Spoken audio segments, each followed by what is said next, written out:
शर्मा आज आपको +1 का जो गद्य भाग का तीसरा चैप्टर है अपू के साथ 2.5 साल उसका सार पढ़ाने जा रहा हूँ।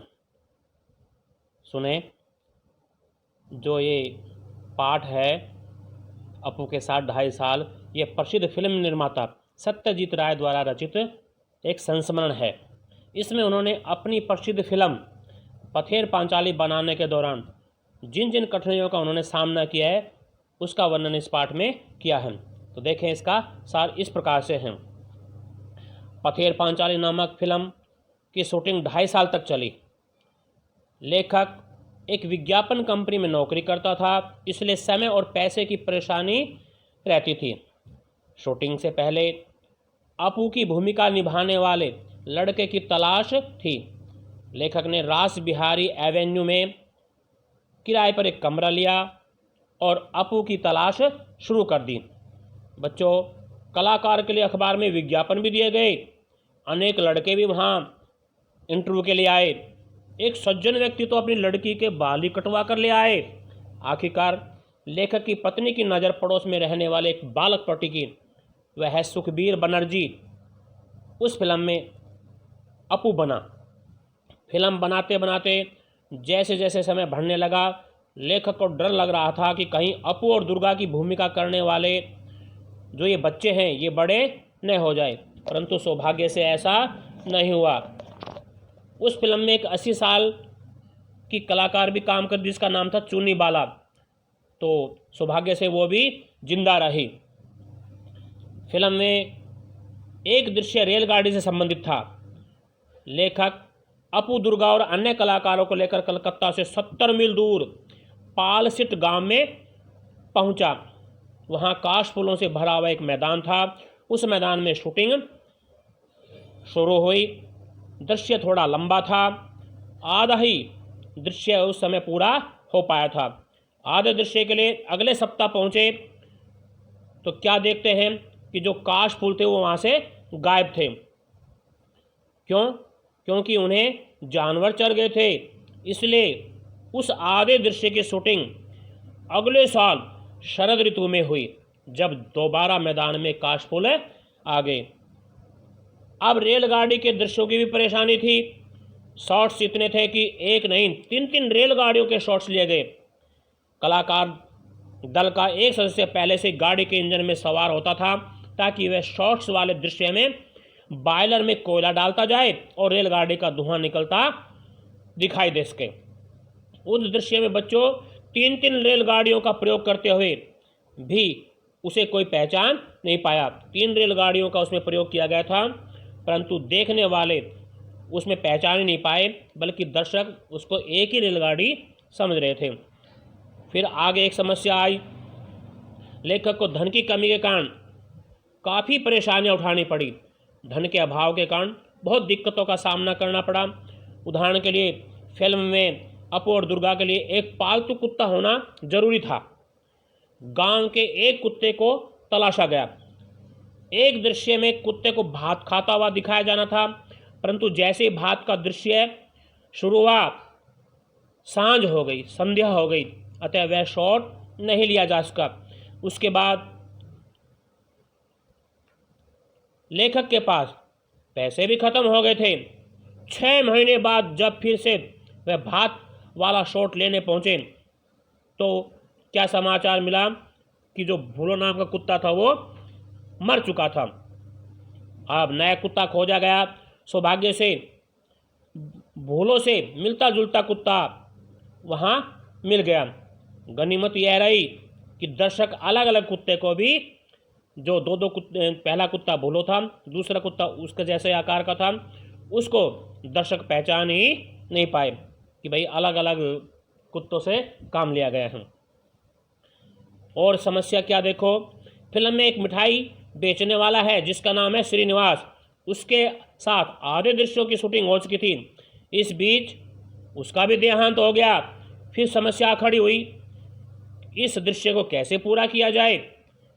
अब एक आदमी वहाँ गांव में मिला, परंतु उसका चेहरा अलग था। ठीक है, शारीरिक रूप से ढांचा, शरीर का ढांचा जो डीम डोल था वो तो मिलता जुलता था, परंतु चेहरा बिल्कुल अलग था। अतः अगले दृश्य में उसे पीठ करके जाते हुए दिखाया गया, तब जाके काम चल सका। इस अंतर को भी जो देखने वाले दर्शक हैं वो भी नहीं पहचान सके। श्रीनिवास के एक सीन में भूलो नामक कुत्ते के कारण काफ़ी परेशानी उठानी पड़ी। एक खास स्थिति में उसे झुरमुट से उठकर अपू और दुर्गा के साथ जाना था, उनके पीछे पीछे दौड़ना था, परंतु वह जो कुत्ता था वो अपने मालिक के निर्देशों का पालन नहीं कर रहा था। तब एक उपाय के साथ दुर्गा के हाथ में थोड़ी सी मिठाई छिपा दी गई। कुत्ता उस मिठाई को देखकर उनके पीछे पीछे दौड़ने लगा, तब जाके यह दृश्य पूरा हो सका। अगली दिक्कत देखो, अगली समस्या देखो, लेखक को क्या उठानी पड़ी। पैसों की कमी के कारण बारिश के दृश्य में मुश्किल आई। बरसात के दिन आकर चले गए। तब क्या थे, लेखक के पास पैसे नहीं थे। जब पैसे आए तब शरद ऋतु आ चुकी थी, परंतु बरसात बिल्कुल नहीं हो रही थी। लेखक रोज कलाकार, कैमरा और तकनीशियन लेकर देहात में बैठा करता था, गांव में जाकर बैठ जाता था, परंतु क्या है, बरसात बिल्कुल नहीं हो रही थी। लेखक लगातार बरसात की प्रतीक्षा करता था। आखिर एक दिन बरसात आई। अपू और दुर्गा एक पेड़ के नीचे एक दूसरे से चिपक कर बैठे। कैमरे में उन्हें देखा तो अपू ठंड के मारे ठिठुर रहा था। शॉट लेने के बाद उसे दूध में ब्रांडी मिलाकर पिलाई गई। पथेर पांचाली का यह दृश्य भी बहुत सुंदर बना। आगे देखें, लेखक को शूटिंग के लिए बोडाल नामक गांव अधिक उपयुक्त जान पड़ा कि फिल्म की शूटिंग के लिए वो जो गांव है वो बहुत ही उचित रहेगा। उसमें घर, स्कूल, मैदान, खेत, पुकुर, आम के पेड़, बांस के झुरमुट सभी कुछ था, परंतु वहाँ कुछ विचित्र लोगों से पाला पड़ा। एक सज्जन थे सुबोध दा। वे अकेले रहते थे, मन ही मन बड़बड़ाते रहते थे। फिल्म वालों के प्रति उन्हें गुस्सा आता था। फिल्म वालों से वो चिढ़ते थे, उन पर वो क्रोध करते थे, इसलिए सुनते ही चिल्लाते थे। जो लेखक है वो फिल्म बनाने पहुंचे तो उनको देखते चिल्लाए, क्या मारो इनको लाठियों से। वास्तव में वे मानसिक रूप से बीमार थे। वे आते जाते लोगों पर टिप्पणियां करते थे, किसी को रूजवेल्ट, किसी को चर्चिल, किसी को हिटलर, तो किसी को अब्दुल गफार खान कहा करते थे। वे सबको पाजी तथा दुश्मन समझते थे। इसी भांति वहाँ पड़ोस में एक धोबी भी रहता था।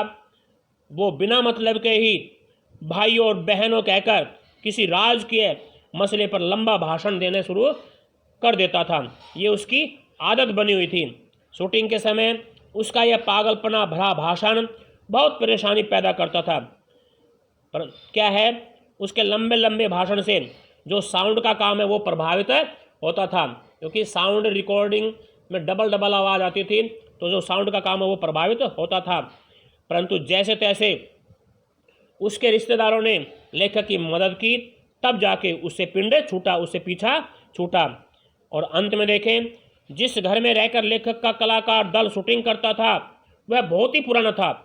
एक दिन रिकॉर्डिंग रूम में एक सांप निकल आया। लेखक ने तकनीशियन भूपेन बाबू से, जो साउंड का काम संभालते थे, भूपेन बाबू से बाहर से पूछा, साउंड ठीक है ना? परंतु जवाब नहीं आया।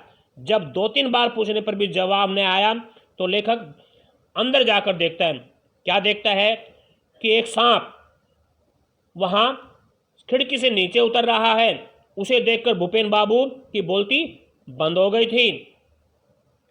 फिर उन्होंने उस सांप को मारना चाहा, परंतु जो स्थानीय लोग थे उन्होंने बताया कि यह वास्तु सर्प है, यह किसी को कोई परेशानी नहीं देता, यह किसी को नहीं काटता और इसको मत मारो।